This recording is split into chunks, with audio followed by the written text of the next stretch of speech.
자, 이어서 하나하나씩 인커텀스 규칙들 살펴보도록 하겠습니다. 자, EXW입니다. EXW는 X웍스의 줄임말이고요. 개념은 매도인이 물품을 공장이나, 여기 낯짝 빠졌네요. 공장이나 창고 등의 지정 장소에서 매수인의 임의 처분 상태에 둘 때 인도 완료되는 조건입니다. 그래서 포인트가, 제가 이제 다시 한번 강조하죠. 각 조건마다 지점이 있다, 포인트다, 포인트를 알아야 된다. 그게 위험 이전, 인도, 물품의 인도, 매도인에서 매수인에게 넘어가는 그 지점이다라고 했는데, 그 지점이, 포인트가 매도인의 영업 장소, 창고, 공장 이런 곳이랍니다. 그래서 여기서 넘어간다는 거죠. 그 지점이. 그리고 이 지점을 기준으로 제가 앞에서 얘기했던 것처럼 이 지점을 넘기 전에는 다 매도인의 위험이고 매도인의 비용인 것이고, 그 지점을 넘어가게 되면 매수인의 위험이고 매수인의 비용이고 매수인의 책임입니다. 그래서 요 지점을 기준으로 보면 매도인은 파란색으로 표시가 되어 있고요, 매수인은 노란색으로 표시가 되어 있죠. 그래서 매도인의 역할이 굉장히 제한적입니다. 요 까만색 인도 지점을 넘어서게 되면 전부 다 매수인이 책임지고 비용을 부담하고, 물품이 파손 매실됐을 때 매수인의 손실이고, 비용이나 이런 부분도 다 매수인이 해야 할 일이고 역할인 거죠. 그래서 여기 보면 수출 통관, 수입 통관, 우리가 수출 통관과 수입 통관에 대해서 개괄적으로 수출입 절차 공부할 때 배웠죠. 수출 절차 공부할 때. 그래서 수출 통관이란 거는 결국에는 수출자가 수출국에다가 해야 되는 부분인데, 이 거래에 있어서 수출자 역할을 하는 것은 매도인이 될 일이 되는 것이 보통은 상식적인 경우이긴 한데, EXW로 거래하는 경우는 매수인이 다 하는 겁니다. 매수인이 수출 통관도 하고 수입 통관도 하고 다 운송까지 모든 걸 다 하는 그런 조건이 EXW고요. 그래서 매도인이 부담이 가장 적고, 반대로 매수인이 최대 의무를 부여를 합니다. 사실 그런데 이렇게 거래를 하게 되면 이것이 사실 국제거래에 적합하냐? 국제거래에 적합하지가 않아요. 수출국에서 그 나라에 있는 사람이 수출 통관이나 수출 신고나, 왜냐하면 우리가 단순하게 수출 통관을 하기 위해서 제가 그 수출 절차에 대해서 간략하게 두 번째 시간이었나요? 공부를 했잖아요. 뭐 승인 받아야 되는 것도 있고 검사해야 되는 것도 있고 많은데, 그거를 수입자가 한다? 되게 불편하고 좀 힘든 일들이 많겠죠. 그래서 사실은 EXW 같은 경우에는 국내 거래에 사용되는 것이 맞지, 국제 거래에 사용되는 것은 그렇게 적합하지 않습니다. 그리고 기술적으로 매도인이 매수인한테 물품을 넘겨줄 때 차량에 적재해줄 의무도 없어요. 왜냐하면 여기 이렇게 표현을 하고 있잖아요. 물품을 지정된 장소에서 임의 처분 상태, 그러니까 임의 처분 상태가 물품을 매수인이 알아서 할 수 있게끔 두면 된다라고 했어요. 그러니까 뭐 이렇게 말 그대로, 그림 그대로 뭐 야적장이나 뭐 어떤 지정된 그 장소에다가 물품을 쌓아두면 되는 거예요. 물품을 쌓아두면 매수인이 가져가면 됩니다. 가져가든지 팔아먹든지 뭐 매수인이 알아서 하라. 그게 임의 처분하에 둔다는 거예요. 그렇기 때문에 이 지금 차량 트럭이 와 있지만 이 트럭에다가 매도인이 실어줄 필요가 없어요. 트럭에 싣고 떠나는 거부터가 매수인이 해야 할 일이라는 점이죠. 그래서 주의점을 좀 살펴보면, 매도인은 물품을 수출용 차량에 적재할 의무가 없고, 매도인은 그냥 수출국에서 수출을 하는 데 있어서 필요한 협조만 제공을 하면 되고, 알아서 해야 돼요, 매수인이. 그렇죠. 그래서 굉장히 제약이나 차이점이 많다라는 점이고, 만약에 이 조건을 쓴다라고 했을 때 어떻게 써야 되느냐? EXW 알파벳 대문자 뒤에 지정된 장소, 지점, 아까 제가 얘기한 이 포인트, 여기 포인트를 EXW 뒤에 오는 장소에다 구체적으로 적습니다. 여기 보면 갈로 쳐져서 EXWorks insert name place of delivery, 그러니까 delivery, 매도인에서 매수인에게로 물품 인도, 그러니까 매수인의 이빈 처분 하에 두게 되는 그 장소의 이름을 여기다 쓰라는 얘기거든요. 예, 그래서 기본적으로 수출자가 있는 장소나 공장이나 창고나 그 지점을 딱 적어가지고 거기서 매수인의 임의 처분 하에 넘어가는 그런 방식입니다. 자, 그래서 실제로 쓰게 되면 이렇게 써야 돼요. EXW PKNU 팩토리, 여기가 인도 장소인 거죠. PKNU 팩토리가. 그리고 뒤에 이제 인커텀스 2020 이렇게 적히는데, 이 뒤에 인커텀스 20이 따라 들어오는 건 뭐냐면 요 EXW가 인커텀스 2020에 따른 EXW라는 의미입니다. 이걸 왜 표현을 하면, 사실은 요 부분은 무역 계약론 수업에서 우리가 다뤄야 될 부분인데, 인커텀스라고 하는 거는 20세기 들어와서 1920년대, 저 갑자기 정확한 연도 26년인가? 저도 가물가물한데, ICC가 국제상업회의소가 제정을 한 거거든요. 근데 이 ICC가 완전히 순수하게 자신들의 창작물로서 만들어낸 것이 아니라 기존의 무역 거래에서 FOB나 CIF 같은 거래 간섭이 사용되던 거를 말 그대로 ICC가 체계화해서 만들어 놓은 거예요. 책으로서. 책을 출판을 하면서. 그러다 보니까 EXW는 좀 안 뭐 EXW도 그 전에 있었다라는 얘기가 있긴 한데, EXW는 조금 명확하지가 않고, 중요한 게 이제 CIF나 FOB 같은 경우에는 인커텀스가 만들어지기 훨씬 이전부터 쓰였어요, 실제 거래에서. 그러다 보니 이 EXW 조건이 인커텀스 2020에 따른 거다 라는 것을 밝혀둘 필요가 있는 거죠. 특히 CIF나 FOB 이런 조건들의 경우에는. 자, 그리고 우리가 여기서 중요한 게 place of delivery라고 하는데, delivery라고 하는 것은 인도죠. 물품의 인도고, 이 EXW에서는 기본적으로 현실적인 실물 인도가 이루어져야 됩니다. 보통은 지정된 장소에서 해야 돼요. 그 지정된 장소가 없으면 뭐 매도인이 선택을 할 수 있겠지만, 기본적으로 이 장소에서 물품이 이동을 하게 되고, 그때 위험이 넘어가게 되고, 그리고 비용에 대한 분기도 그 지점에서 넘어가는 거죠. 그래서 그 이후 발생되는 모든 비용은 매수인의 책임이다 라는 점입니다. 자, 그 다음에 살펴보게 될 조건은 FCA입니다. FCA는 프리캐리어의 줄임말이에요. 프리캐리어라고 하는 거는 풀이란 말이 쉽게 말해서 뭐 자유롭다, 무료다, 공짜 그런 뜻도 있죠. 그렇지만 여기서는 운송인, 캐리어가 운송인인데, 운송인에게 물품을 자유롭게 둔다, 넘겨준다, 뭐 이런 의미로서 프리캐리어 이런 표현을 쓰고요. 그 프리의 F와 캐리어 할 때 CA를 따서 줄여서 FCA라고 이야기를 합니다. 그래서 개념적으로는 뭐냐면, 매도인이 지정된 장소에서 매수인이 지정한 운송인, 여기서 운송인을 매수인이 지정을 했어요. 매수인이 지정을 했다는 것은 이 매수인과 이 지정된 운송인이 서로 운송계약에 의해서 운송계약이 체결이 되었고, 그러니까 매수인이 수배했고, 매수인이 계약했고, 매수인이 동원한 운송인이라는 뜻이에요. 매수인이 지정한 운송이라는 뜻은. 그러니까 매도인이, 수출자이자 매수인이 알아서 매수인이 계약했고 매수인이 지정한 운송인한테 물품을 넘겨주고 인도해주는 조건이다 라는 점입니다. 자, 여기서는 다른 뭐 당사자, 뭐 중간에 뭐 복합 운송인이나 이런 사람 등장할 수도 있지만, 기본적으로 통관된 물품을, 여기서 통관이 됐다는 거죠. 통관을 해야 된다는 게 아니라 수출 통관이에요. 여기서 말하는 통관은. 그래서 수출 통관이 된 물품이니까 수출자인 매도인이 수출 통관을 하고요. 그렇게 된 물품을 넘겨주거나, 아니면 인도한 물품을 조달한다라는 얘기인데, 여기서 조달은, 여러분들 조달이란 표현을 어디서 또 많이 들어다 보냐면, 국가 그 기관 중에 조달청이라는 곳이 있어요. 그 조달청이 하는 건 뭐냐면, 대한민국 정부가 사용하는 물품이나 이런 것들을 민간에서 그냥 공짜로 징발할 수는 없잖아. 나라 아무리 국가라도. 그렇죠?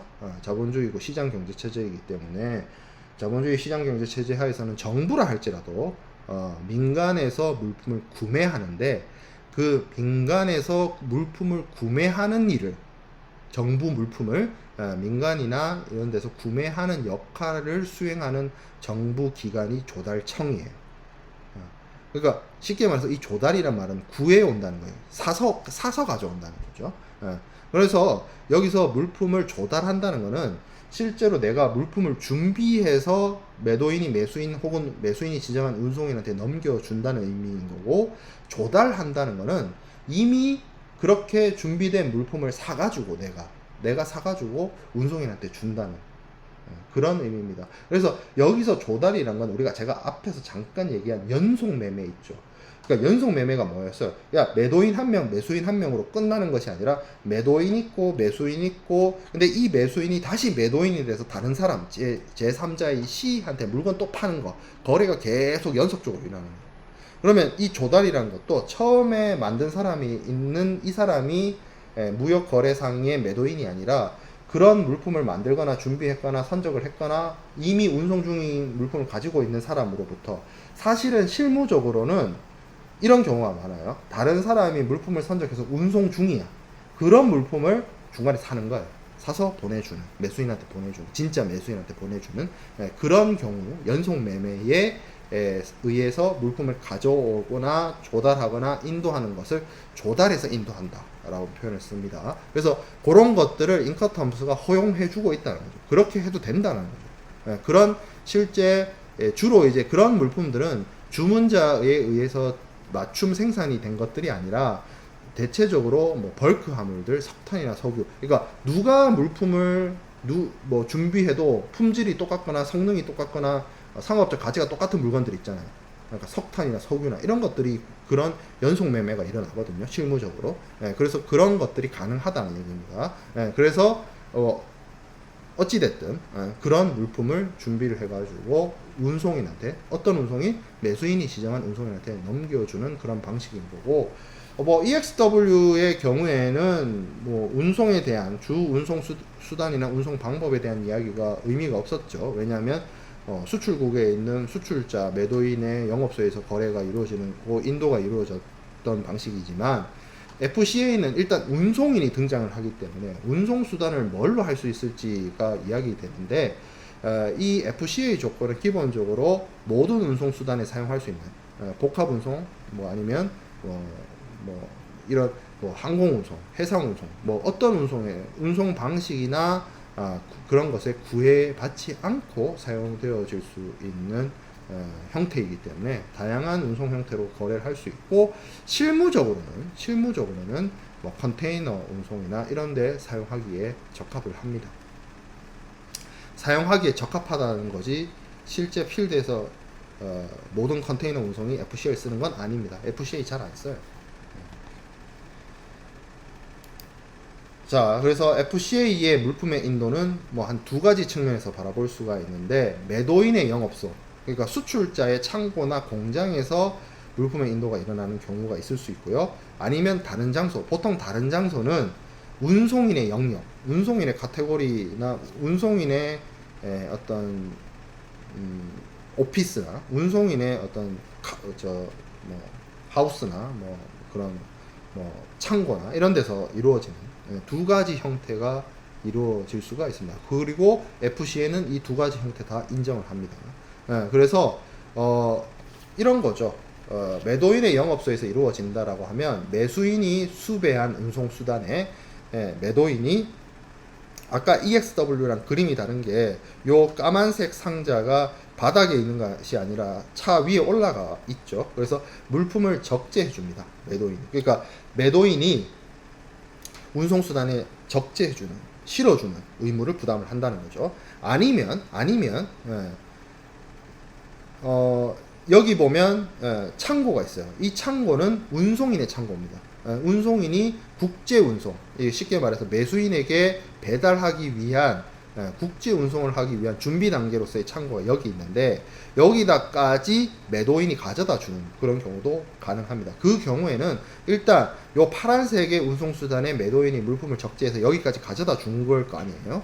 한번 실었죠.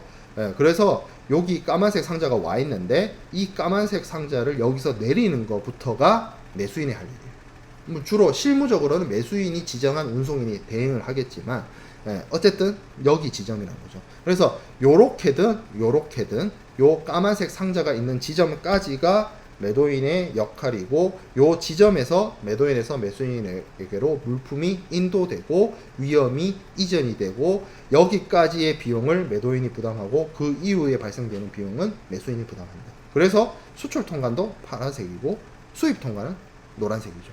이 얘기인 즉슨 EXW와 다르게 FCA의 경우에는 수출 통관은 매도인의 역할, 수입 통관은 매수인의 역할이란 의미가 됩니다.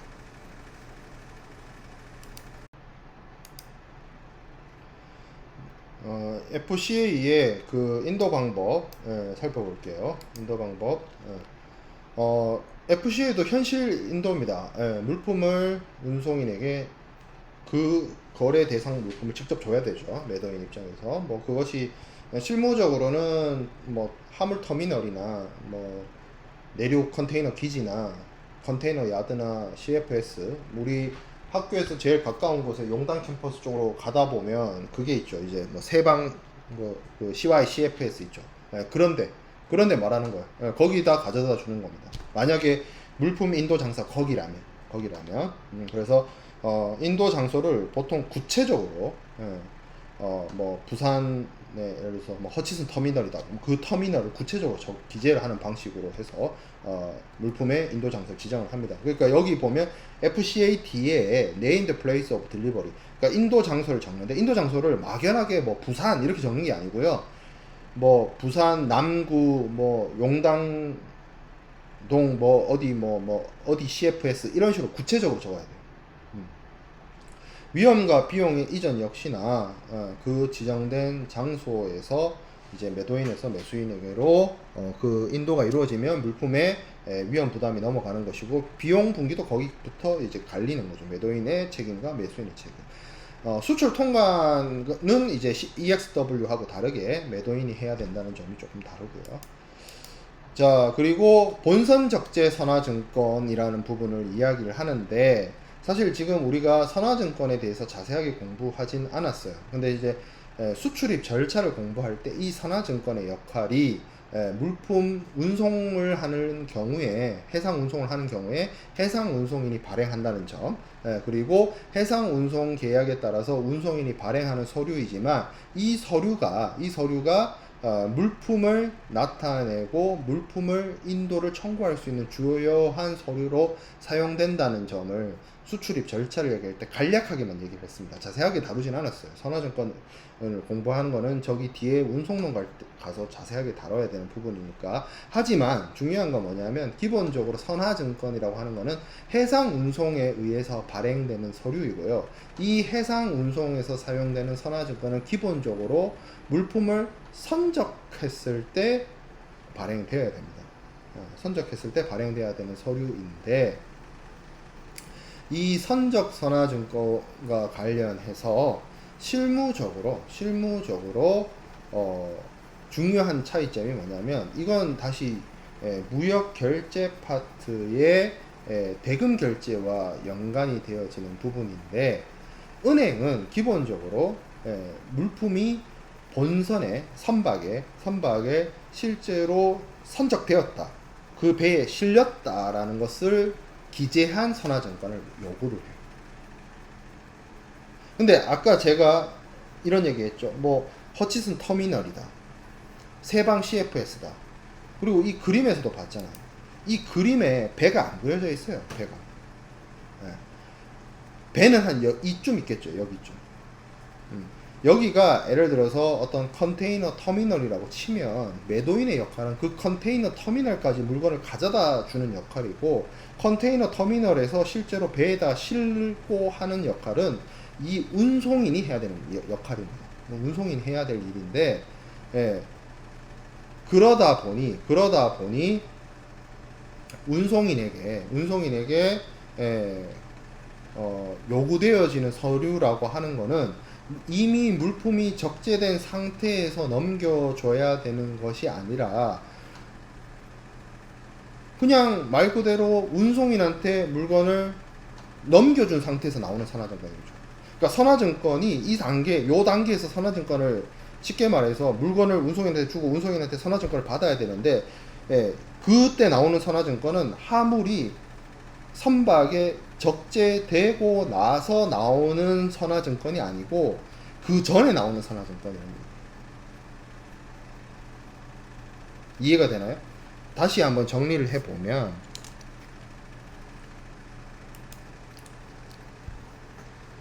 선화증권이라는 게 운송 계약에 의해서 해상 운송인이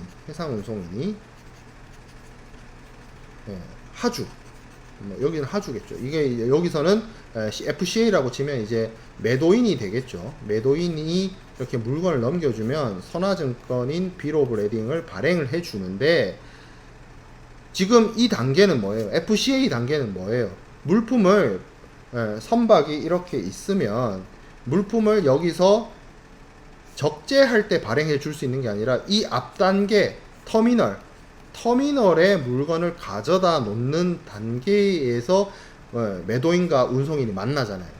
그러니까 요 시점에는 화물이 선박에 적재되지가 아직 않은 상태라는 거예요. 그 전 단계에서 매도인과 운송인이 만나서 물건 건네주고 서류를 넘겨주는 단계인 거예요. 그러니까 그때 받은, 요 터미널에서 물건 넘겨줄 때 받은 그 BL에는 배에 화물이 적재되어 있지 않아요. 근데 이 선화증권을 취급하는 단계에서 은행이나 이런 곳은 배에 화물이 적재되어 있는 선화증권, 본선 적재 선화증권을 요구를 해요.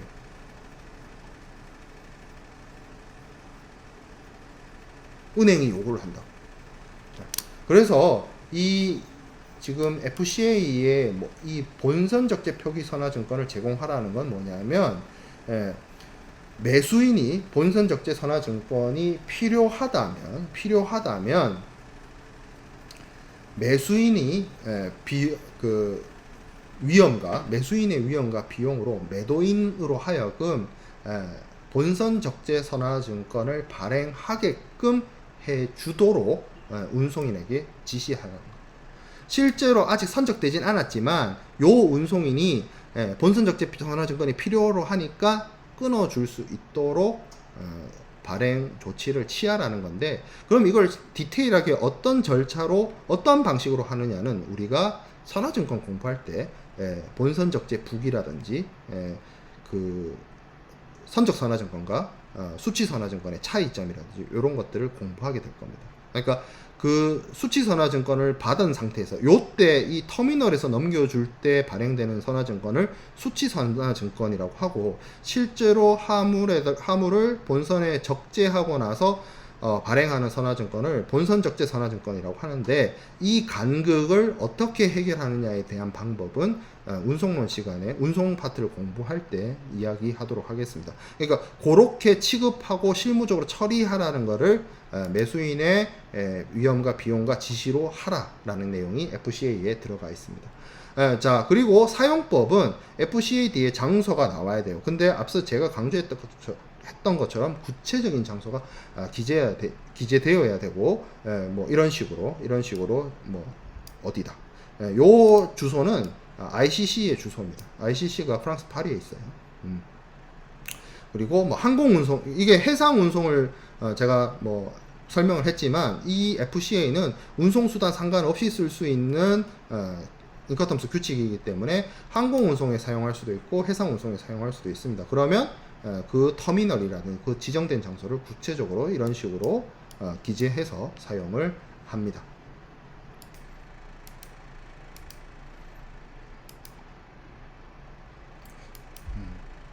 이게 그 주간 시간에 그 낮 시간에 이렇게 강의 영상을 찍으면 전화가 많이 와요. 뭐 제 핸드폰으로도 오고, 뭐 그 이제 연구실 전화로도 오고, 그래서 되도록이면 뭐 개인적으로 연락은 문자나 메일을 달라라고 하는 이유가 이렇게 자꾸 울리면 이제 영상 촬영을 중간중간 끊어서 가야 되고 그 중간중간 끊으면 이걸 또 다시 이어 붙여서 편집을 해야 되는 시간이 걸리기 때문에 그만큼 좀 시간이 걸리거든 작업을 하는. 예, 그래서 예, 그런 어려움이 있습니다. 예, 그래서 뭐 문의 그 수업 내용이라는 거 질문 당연히 있어요. 질문할 게 이게 안타까운 게 대면 거래였으면 우리가 만나서 일주일에 한 번이든 두 번이든 얼굴 보면서 이야기하고 하면 즉석에서 수업 뭐 다른 학생들한테 방해되니까 수업 도중에 손 들고 질문하는 경우 잘 없지만 여러분들이 그리고 또 수업 마치고는 개별적으로 질문도 하고 하기 조금 이해 안 되는 부분 되묻기도 하고 뭐 그렇게 되는데 이게 어 비대면 방식의 강의가 나쁜 점이 그건 것 같아요. 예, 소통의 어려움, 소통의 한계. 예, 근데 지금 현재로서는 어쩔 수 없이 여러분들이 강의 수강을 하는 측면에서는 반복해서 영상을 보고 질문할 내용들이 있으면 정리를 해서 메일을 꼭 이용을 해서 연락을 주기 바랍니다. 아니면 문자도 줘도 돼요. 문자도 되고 근데 이제 피했으면 좋겠는 거는 LMS에는 제가 진짜 뭐 올릴 때 강의 영상 올릴 때 아니면 들어가질 않아요. 근데 그렇기 때문에 LMS에 뭐 이렇게 질문하는 친구들이 있는데 답변이 좀 늦어질 수밖에 없습니다. 하긴 하는데. 근데 메일을 보내면 메일은 제가 거의 실시간으로 체크할 수 있기 때문에 질문 사안이나 이런 것들이 있으면 메일로 문의 주기 바랍니다. 자, 흐름이 끊겨요. 아마 여러분들은 제가 그 강의 영상을 시청할 때는 이미 그 두 개의 영상 중간에 끊어가지고 이렇게 영상을 갖다 붙여가지고 이렇게 했기 때문에 못 느끼고 넘어가겠지만 이 영상을 찍는 저는 전화가 자꾸 오면 이제 말을 하다가 끊기니까 그걸 까먹어요. 이거 얘기해줘야 되는데 라고 했던 거 전화를 받다가 전화 끊고 다시 영상을 찍다 보면 이렇게 이야기해야 됐다는 사실을 잊고 지나가는 거지. 그렇죠. 자, 그 다음에 CPT입니다. CPT. 캐리지 페이드 2입니다. 캐리지는 운송비예요, 운송비. 그러니까 페이드 2는 지불하다, 누구에게 이렇게 지불하다는 건데, 말 그대로 운송비를 매도인이, 여기서 중요한 건 매도인이 지불하는 거예요. 매도인이 운송비를 지불하는 조건이라는 뜻입니다. 그게 CPT예요. 그래서 매도인이 합의된 장소에서 자신이 지정한 운송인이죠. 그러니까 자신이 지정했다는 게 운송인을 매도인이 알아보고 매도인이 계약하고 매도인이 돈 주고 해서 하는 그 경우라는 겁니다. 그래서 매도인이 운송비를 지급을 해요. 요게 포인트예요. FCA하고 다른 점이 요 포인트예요. 요 포인트. 자, 그림 봅시다. 그림. 파란색이 매도인이고 노란색이 매수인이고 파란색인 매도인이 수출 통관하고 수입 통관 노란색 매수인이 하고 거기까지는 알겠어요. 거기까지는 알겠는데 여기 보면 녹색 있죠. 녹색. 파란색도 아니고 노란색도 아닌 녹색이 있는데 상자가 여기 있어요. 여기. 그리고 까만색 상자가 여기 있고 회색 상자가 여기 있죠. 이게 뭘 의미하냐면 자, 봅시다. 이때까지 앞에 있었던 FCA나 EXW 같은 경우에는 까만색 상자가 하나 있었고 까만색 상자가 한 개였고 거기서 위험이 넘어가고 물품의 인도가 이루어지고 비용이 매도인의 부담에서 매수인 부담으로 넘어갔어요. 근데 이 CPT부터는 앞에 대문자가 C잖아요. 이 앞에 대문자가 C인 애들이 골치 아픈 애들입니다. 문제 아들이에요. 특이한 애들이에요. 자, 얘네들은 까만 상자만 있는 게 아니라 회색 상자도 있습니다. 이 얘기는 뭐냐면 포인트가 두 개라는 겁니다. 포인트가 두 개인 애들이에요. 그래서 첫 번째 포인트는 뭐냐면 이 까만색 상자가 있는 이곳이 물품의 인도가 이루어지는 곳이고 그리고 위험 부담이 넘어가는 그 지점이란 겁니다. 그런데 회색 상자가 있잖아요. 그럼 이 회색 상자가 있는 요 포인트는 뭐냐면 요 포인트를 기준으로 매도인의 부담과 매수인의 비용 부담이 나뉜다는 거예요. 그 얘기는 즉슨 뭐냐면 CPT라고 하는 거는 수출국에서 지정된 장소에 매도인이 지정한 운송인에게 물품을 넘겨주면 여기서 매도인의 역할은 끝이 나고 매도인이 매수인에게로 물품을 인도하고 위험 부담이 넘어간다는 점이긴 한데, 목적지, 지정된 목적지까지 가는 데에 있어서의 비용은 그 운송비죠. 운송비는 매도인이 준다. 매도인이 부담한다라는 겁니다. 물품의 인도, 물품의 위험 이전은 요 까만색 상자. 다만 요 까만색 상자를 여기 지정된 장소까지 가져다 놓는 데에 들어가는 운송비는 매도인이 부담하는 죠. 요 매도인이 지정된 목적지까지 가는 데에 운송비를 부담한다는 사실만 빼놓으면 뭐랑 똑같냐면 FC랑 똑같아요. FCA는 매수인이 운송계약 체결하고 운송비를 매수인이 냈죠. 그 차이예요. 그게 다른 점입니다. 자, 그러면 다시 정리를 해보면 위험과 비용이라는 두 가지 분기점이 있다는 거죠. 그래서 운송인에게 여러 운송인이 사용되면 최초 운송인이고, 운송인에게 매도인이 물품을 넘겨주게 되면 위험이 이전합니다. 매도인에서 매수인에게로. 그렇지만 비용적인 측면에서, 운송비라는 비용적인 측면에서 매도인이 목적지까지 가는 데에 들어가는 비용을 지급을 한다라는 점이고, 운송 방식은 상관없이 쓰입니다. 중간에 여기 트럭으로 그려져 있지만 요 중간에 비행기가 있든지 배가 있든지 철도가 있든지 상관없어요. 운송 방식에 의해서 사용이 되는 거고, 그래서 이 매도인은 수출 통관 비용과 수출을 준비하기 위한 것들, 그리고 물품의 원가 이런 것들에 더해서 요거를 부담을 한다는 거죠. 요거를 부담을 한다는 조건입니다. 자, 근데 여러분들이 여기서 주의해야 되는 점이 뭐냐면, 많은 사람들이 이 그림만 놓고 보면 이렇게 생각을 해요. 이 도중에 이렇게 운송을 하는 도중에, 여기 배를 이용을 하든 비행기를 이용하든 철도를 이용하든 요 운송한 도중에 원래 계획하고는 상관없이 추가적인 비용이 발생하는 경우에는 매도인이 부담을 한다라고 착각하는 경우가 있어요. 그렇지 않습니다.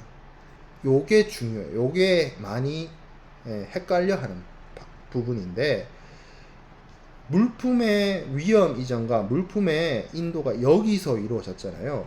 물품의 인도가 이루어졌고 위험 부담이 넘어갔다는 건 뭐냐면, 사실상 물품이 파손되거나 물품이 없어지거나 물품이 멸실됐을 때의 그 손해가 누구께 되냐면 매수인의 손해로 기책된다는 거예요. 그러니까 물품에 문제가 생기면 매수인의 문제이지 매도인은 전혀 상관없는 거예요. 그냥 매도인은 운송비만 준 거예요. 자, 여기서 쉽게 생각을 해보면, 예시를 들어보면 이런 경우가 있습니다. 지금은 여러분들이 코로나 방역으로 인해서 10시 이후까지 술을 마실 수 있는 상황이 아니잖아요. 근데 코로나 발생하기 이전을 한번 생각해봐요. 여러분들이 코로나 이전에는 대학생이 아니었던 사람들이 많군요. 이 수업을 듣는 사람들 중에. 그래도 10시까지 마시더라도 술을 인사불성이 되도록 마실 수 있으니까 이렇게 한번 생각해 봅시다. 같이 친구들이랑 술을 마시는데 한 친구가 너무 술을 많이 마셔서 필름이 끊겼어요. 그래서 얘를 길거리에 버릴 수 없잖아. 그래, 10시에 가게 문을 닫아서 이제 나왔어. 길거리에 나왔어. 친구를 버리고 할 거야? 아니잖아요. 택시를 부릅니다. 택시, 요새 카카오 택시 좋은 거 많죠. 그래서 카카오나 여러 콜 택시를 불러가지고 이 친구 그 기사님 부를 때 이 친구 집 주소를 딱 찍어가지고 부르면 택시가 오잖아요. 그 택시에 이제 실어 놓는데 이제 필름이 끊겼을 정도니까 이제 거의 시체 상태죠. 그냥 잠을 자면 좋지. 근데 이렇게 하면 피곤하지. 일단 시끄럽고 빨리 들어가 하면서 이제 택시를 태워 보냈어. 그러면 카카오 택시 같은 경우에 미리 선결제를 할 수 있잖아. 그러니까 이 CPT가 뭐냐면, CPT의 매도인 입장이 뭐냐면, 친구를 택시에 태워보내고 내가 선결제 해준 경우에 택시에 실려가는 건 내가 아니야. 이제 내 할 바냐. 그러니까 이런 거지. 필름이 끊길 정도로 인사불성이 된 친구를 택시에 태워서 집까지 난 보냈어. 카카오로 불러가지고 보냈어. 그 카카오에 정확하게 그 걔네 집 주소도 찍었고 내가 비용 택시비에서 선결제 해가지고 보냈어. 그럼 난 할 일 다 한 거야. 솔직하게 미안하지만 알아서 집까지 가가지고 그 집에서 택시가 뭐 집 문 앞까지 가져다 주지는 않을 테니까 이제 택시에 내려서 거기 그 문까지는 걸어가는 거는 그 친구의 역할인 거고 친구가 해야 할 일인 거지 내가 알 바 아니야. 최소한 나는 친구로서의 도의와 의리는 지켰어. 그런 거죠. 예. 그러고 나서 이제 난 알아서 뭐 더 놀 수는 지금 시국은 이제 더 놀 수가 없으니까 뭐 그렇겠지만 근데 만약에 택시를 타고 가다가 그 친구가 그 택시 안에서 실례를 했다고 칩시다. 실례하는 사람들이 있어요. 그 술 먹고. 그러면 그 택시 기사님한테 그 청소비라든지 이런 거 드려야 되잖아. 그거 내가 낼 거야? 그 실례한 친구가 택시 기사님이랑 해결해야 되는 거 아니야? 솔직한 말로. 나는 내 할 일 다 했잖아. 그 사고 친 거 그거까지 내가 책임질 건 아니잖아요. 그러니까 이거예요. 운송을 하는데 내가 그 목적지까지 갈 수 있게끔 내가 비용을 지불을 했어요. 그래서 그 알아서 잘 가면 되는데 그 가던 화물이 문제가 생겨가지고 추가적인 비용 에디셔널한 차지가 나와요. 그러면 그거는 누구한테 기속이 되느냐? 나한테 기속이 되는 게 아니고 매수인한테 기속이 되는 거예요. 이해되나요? 네. 그러니까 말 그대로 물품의 FCA랑 CPT를 비교했을 때 물품이 인도되는 거고 매도인에서 매수인에게로 넘어가는 거고 위험 부담이 넘어가는 거는 똑같아요. 이 지점에 이 지점, 수출국의 이 지점. 다만 뭐만 더 해준다는 거예요. 매도인이 여기까지 가는데 들어가는 운송비, 택시비만 더 내준다는 거예요. 그 차이인 겁니다. 그게 포인트예요. 그리고 그러다 보니 요 CPT 뒤에 제가 여기 뭐 이렇게 오탈자를 좀 수정을 하면 여기 이 CPT 뒤에 그래서 이 적히는 장소가 FCA랑 다르게 여기를 적는 게 아니라 여기를 적는 게 아니라 여기를 적는 겁니다. 여기를 Place of Destination 여기 그러니까 내가 친구를 태워 보낼 때 카카오 앱에다가 그 적는 도착지 그게 CPT 뒤에 오는 장소예요. 그런 차이점이 있습니다.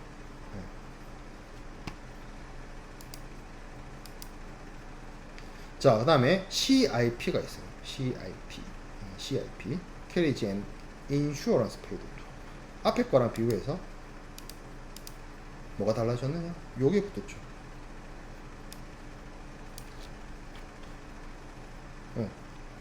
이거 보면 요게 한 줄 늘었죠. 인슈어런스 해가지고 파란 줄. 노란 줄 아니고 파란 줄. 뭐예요? 매도인이 매수인을 위해서 운송비도 내주고 보험도 들어주는 거. 그게 CIP입니다. 그 외는 똑같아요. 뭐랑? CPT랑. CPT랑 CIP랑 똑같아. 뭐만 차이 있어? 보험. 보험만 매도인이 매수인을 위해서 더 들어주는 거. 그래서 모든 내용은 똑같습니다. 뭐 하면 돼요?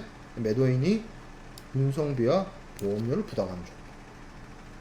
근데 이제 인커텀스 2020으로 넘어오면서 바뀐 점이 보험을 들어줄 때 보험의 조건을 뭘로 들어주느냐? 협회 적하약관의 ICCA로 들어주는 겁니다. 여기 있는 ICC는 국제상업회의소 인터내셔널 뭐 커머스 거기가 아니고요. 그 ICC가 불어인데요. 갑자기 헷갈려요. 여기 있는 요 ICC는 뭐냐면 Institute Cargo Clause예요. 협회 적하약관이라는 뜻이에요. 보험의 조건에 보험의 조건을 어떻게 들어줘야 되느냐? ICCA 조건으로 들어줘야 됩니다. 그게 인커텀스 2020 개정사항. 그리고 보험을 들 때 어떻게 해줘야 되느냐? 신용 있는 보험자. 뭐 듣도 보도 못한 보험회사 말고 괜찮은 보험회사의 매도인이 이제 알아서 알아보고 매수인을 위해서 보험을 들어주는 거고 그리고 보험 계약을 매도인이 체결하는데 결국에는 보험에 대한 혜택은 매수인이 보는 거잖아요. 그래서 매도인이 보험 계약 체결해서 매수인한테 넘겨줄 수 있어야 돼요. 양도 넘겨줄 수 있는 보험 계약이어야 한다는 것이고, 그리고 보험자로부터 직접 보험금을 청구할 수 있어야 돼요. 사고나 운송 도중에 사고 나면 그 화물에 대한 보험금을 청구할 수 있어야 되고, 그리고 보험 체결은 보통 기대이익이나 희망이익을 더해서 물품 CIF의 인보이스 가격의 110%로 보험을 듭니다. 그리고 실제 거래되는 물품의 통화와 일치되는 통화로 보험 계약을 들어야 되고, 그리고 당연히 목적지까지의 운송 구간을 다 보험회사가 책임져 줄 수 있는 그런 보험 계약을 체결해야 돼요. 이게 이제 보험 CIP를 통해서 매도인이 매수인을 위한 보험을 들 때의 조건들이 규정이 된 것이 32번 슬라이드에 있는 내용입니다. 자, 그 다음에 살펴보게 될 내용은 DAP입니다. DAP인데, DAP는 Delivered at Place입니다. 앞에 시작되는 말이 D로 시작하죠. D로 시작을 하는데, 이것은 매도인이 물품을 지정 목적지에 도착하는 운송 수단에 on the arriving means of transport, 운송 수단이 도착하죠. 어디? 목적지, 수입국에. 그래서 D로 시작하는 애들은 이제 물품의 인도 지점, 제가 중요하게 생각했던 포인트가 왼쪽 편에 있는 게 아니라 오른쪽 편, 다시 말하면 수입국에 있어요. D로 시작하는 애들은 다 이쪽에 포인트가 있다는 거죠. 그래서 요 포인트에서 하물을, 이게 웃겨요. 하물을 운송수단에 실어둔 채 양하가 운송수단에서 육지로 내리는 거예요. 운송수단에서 내리는 거. 이거를 한 게 아니라 준비된 상태로 안 했다는 거예요. 준비된 상태라는 게 안 했다는 얘기죠. 할 준비가 물품을 내릴 준비가 끝났다는 거예요. 차에서 내릴 준비가 끝났다는 거예요. 그 상태로 매수인의 임의 처분 상태로 둘 때 그 매도인의 인도 의무가 완료되는 조건이 DAP입니다. 그렇죠. 그래서 물품의 인도 포인트가 이쪽에 찍혀 있어요. 그렇기 때문에 DAP 조건에서는 매도인이 여기까지 가기 위한 모든 위험과 비용과 이런 것들을 다 부담을 합니다. 물품 인도가 여기서 이루어지기 때문에 여기서 매도인에서 매수인에게로 물품이 인도되고 위험 부담의 분기점도 여기가 되는 것이고, 비용적인 측면에서도 여기까지 가는데 들어가는 모든 비용을 매도인이 부담을 한다는 거죠. 근데 다만 웃긴 점이 이 운송수단에서 내리진 않아요. 내리는 건 누구예요? 매수인이 할 일입니다. 그리고 여기 이 터미널에서 어떤 최종적인 창고가 따로 있다라고 한다면 거기까지 내륙 운송하는 구간, 요 구간, 이 노란색 화살표가 되게 짧죠. 그러니까 요 지점 이후부터 발생되는 위험과 비용은 매수인에게 기속되고, 임포트 하는 수입 통관도 매수인의 매수인의 부담으로 넘어가는 겁니다. 그래서 DAP 조건에서는 요 D에 오는 장소가 당연히 요 장소, 요 포인트, 여기를 여기다가 DAP 뒤에다가 적는 방식으로 하는 것이고요. 그래서 이 DAP의 경우에는 현실적 살물 인도 조건이고, 운송수단에 물품을 실어둔 채로 이제 매수인의 임의 처분 하에서 물품을 넘겨주는 그런 상태가 되는 것이고요. 이거랑 비슷한 조건이 요번에 원래는 명칭이 DAT였다가 인커텀스 2020 개정으로 DPU로 바뀐 Delivered at Place Unloaded. 이 unloaded가 안 그러니까 우리가 LOAD가 화물을 싣다고요. unload가 UNLOAD가 내리다예요. 만약에 안 내리다가 되는 거는 not unloaded이에요. 지금 제가 제가 여러분들한테 캣솔 자격증이 있는 것도 아니고 영어를 가르칠 수 있는 그런 건 아니지만 헷갈리면 안 돼요. 이 언로드, 그러니까 로드, LOAD가 실다, 적재하다고, 언로드가 내리다예요. 그걸 얘기를 하는 겁니다. 그러면 저기 뭐예요? delivered at place unload. 장소, 지정된 장소에서 화물을 내리다. 그 뜻이죠. 뒤 앞에 있었던 DAP 같은 경우는 안 내려줬잖아. 뒤에 있는 DPU는 내려주는 거야. 그럼 그 외 조건들은 똑같습니다. 얘랑 똑같아요. 똑같이 쓰입니다. 그래서 DPU, 그러니까 이 앞에 지금 우리가 보고 있는 조건들은 다 뭐 EXW부터 시작해서 운송수단 상관없이 쓸 수 있기 때문에 DAP든 DPU든 뭐 해상에서도 쓸 수 있고 항공에서도 쓸 수 있고 운송에서도 쓸 수 있고 뭐 다 복합 운송에서 쓸 수 있고 상관없이 쓸 수 있어. 그러면 이 DPU 뒤에 지정된 목적지 장소를 적는단 말이죠. 시카고 에어포트, 롱비치 컨테이너 터미널, 시카고 스테이션 뭐 이렇게 적는데 요 장소에서 DPU는 매도인이 하역을 해주는 것이고 DAP의 경우에는 매수인이 내리는 겁니다. 그 차이인 거예요. 그 차이. 그렇죠? 그래서 다 똑같은데 요 차이다. 목적지에서 내려주는 비용을 매수인이 부담하면 DAP, 매도인이 부담하면 DPU. 이거 그거 나눌 실익이 있습니까? 나눌 실익이 있어요. 뭐 우리가 단순하게 차에서 싣고 내리는 거 뭐 이삿짐 정도를 생각하는 게 아니라 지금은 이거는 대형 컨테이너 선이나 아니면 항공기에서 항공 컨테이너나 해상 컨테이너를 내리는 작업이잖아요. 이거 쉽게 말해서 터미널 차지나 터미널에서 처리하는 터미널 오퍼레이터한테 지급하는 비용인데 이거를 누가 지불하느냐에 대한 이슈이기 때문에 차이점이 있습니다. 차이점은 있으나 솔직하게 말해서 내가 여러분들한테 지금 가르치면서도 굉장히 공생 맞은 게 뭐냐면 그렇게 큰 차이는 아니잖아요. 사실 그렇게 큰 차이는 아니죠. 그래서 처음에 인커텀스 2020 막 논의될 때 이게 제가 DPU가 DAT에서 DPU로 바뀌었다는 얘기를 했잖아요. 그러니까 인커텀스 2010에는 DAP DPU가 아니라 DAT DAP였어요. 그게 이제 순서 바뀌면서 이름이 DAT가 DPU로 바뀐 건데 뭐 개정된다, 삭제된다, 통합된다 얘기가 되게 많았어요. 아니 이거 뭐 누가 화물을 내려주냐를 가지고 구분을 하는 게 이거 큰 실익이 있느냐, 뭐 그런 말이 많았는데 일단 인커텀스 2020 버전에는 이렇게 바뀌었고 뭐 아주 경미하고 미세한 차이지만 DAP와 DPU를 나누는 경계점은 목적지 도착해서 양화 비용을 누가 부담하느냐 수준으로 갈린다는 거죠. 그 정도만 여러분들이 정리해서 보면 될 것 같고요. 자, 오늘 배울 내용 중에 마지막 내용입니다. DDP입니다. DDP. Delivered Duty Paid인데 Duty, 의무란 뜻이죠. Call of Duty. 굉장히 유명한 그 총 쏘는 게임 이름이 Call of Duty인데 그 Call of Duty를 할 때는 그 Call of Duty에서 얘기하는 그 듀티는 국방 의무예요. 국방의 의무. 국방의 의무의 부름이죠. 그래서 이제 전선으로 나가는 거죠.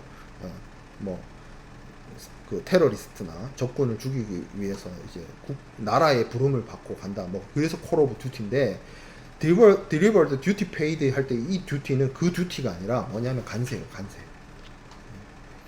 우리 면세점 얘기할 때 면세점을 듀티 프리 샵이라고 얘기하잖아요. 듀티 프리 샵. 그 듀티 프리 샵이 뭔 뜻이냐면 관세가 면세된 가게란 뜻이란 거예요. 그래서 DDP는 관세를 주고 배달한다 이 뜻인 거예요. 그럼 관세를 누가 주는데? 매도인이 준다는 거죠.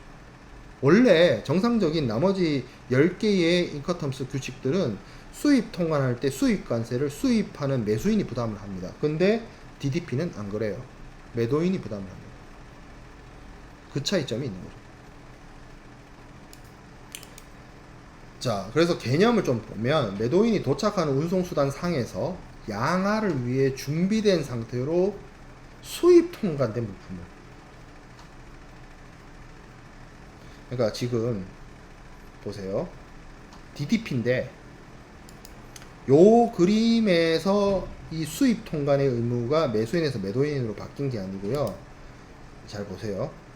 요 그림 있죠. DAP 그림에서 요거만 바뀌었어요. 그러니까 여기도 웃긴 게 이게 사실 웃긴 거예요. 지적사항 많아요. 이 관련돼서 운송수단에 아직 안 내렸어요. 안 내린 상태에서 넘겨주는 거예요. 근데 수입 통과는 수출자가 안 돼요. 이상하죠. 근데 이상해도 규정이 그래요. 그래서 매도인이 수입 통관까지, 그러니까 쉽게 말해서 수출자가 수입 통관까지 하는 거예요. 한국 사람이 수출자고 미국 사람이 수입자라고 치면 쉽게 말해서 한국 사람이 미국 가서 미국 관세청하고 얘기해가지고 수입 통관 진행하겠다는 거예요. 말이 돼요? 잘 안 되지. 잘 안 쓰. 이거 쓸 것 같아요? 안 쓰지. 근데 그냥 인커텀스 상의 규정을 만들어 놓은 겁니다. 누가? 국제상업회의소.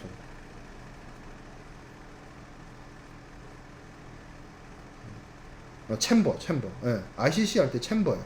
근데 이게 영어가 아니라 불어라서 순서는 잘 모르겠네. 어쨌든 ICC가 국제상업회의소가 이거를 이렇게 만들어 놨어요. 예, 그래서 DDP는 매도인이 야가 비용을 부담하지 않고 매수인이 부담하는 거고, 매도인에 대한 매도인이 이제 수입 통관까지 진행하는 최대 의무입니다. 그러니까 이게 여기도 이 얘기를 하는데, 매도인이 수입 통관까지 하는데 양화를 매수인이 하는 그게 그림이 되게 웃기잖아요. 그래서 이 문구가 들어가는 겁니다. 매도인이 양화 비용을 부담을 했어요. 매도인이 본의 아니게 원래는 자기가 안 내려줘도 되는데 내려줬어.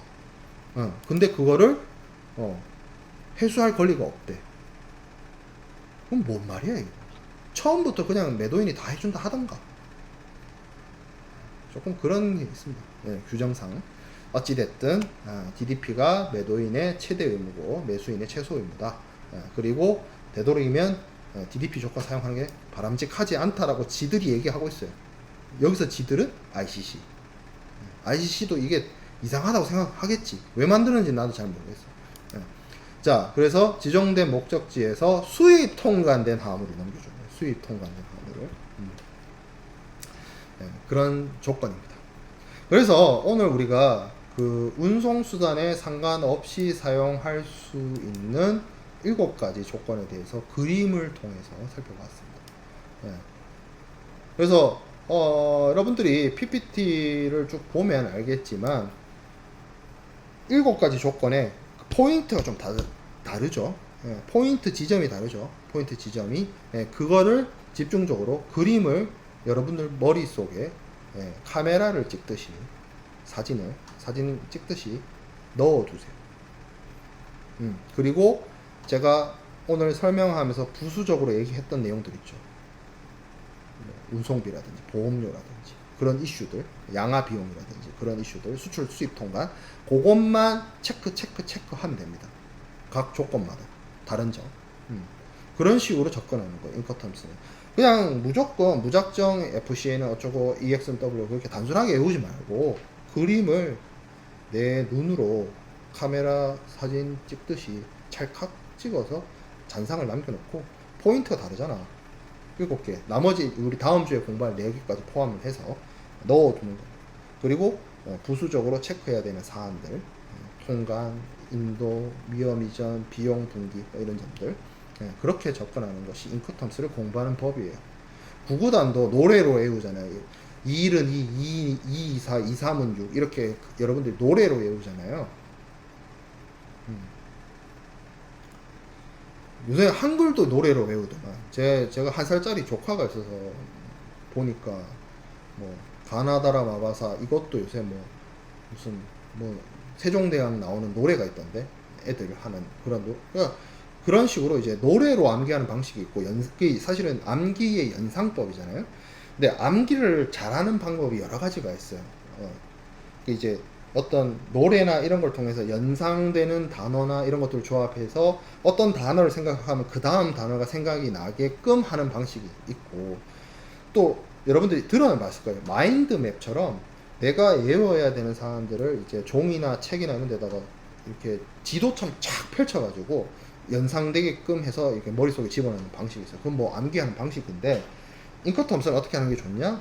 이게 11가지 조건에 따라서 왼쪽에서부터 오른쪽으로 이렇게 분기점 착착착 옮겨간단 말이에요. 그거를 사진 캡처하듯이 머릿속에 집어넣고 체크할 사람들 체크하는 방식으로 하는 게 가장 효율적으로 여러분들이 숙지하는 방법입니다.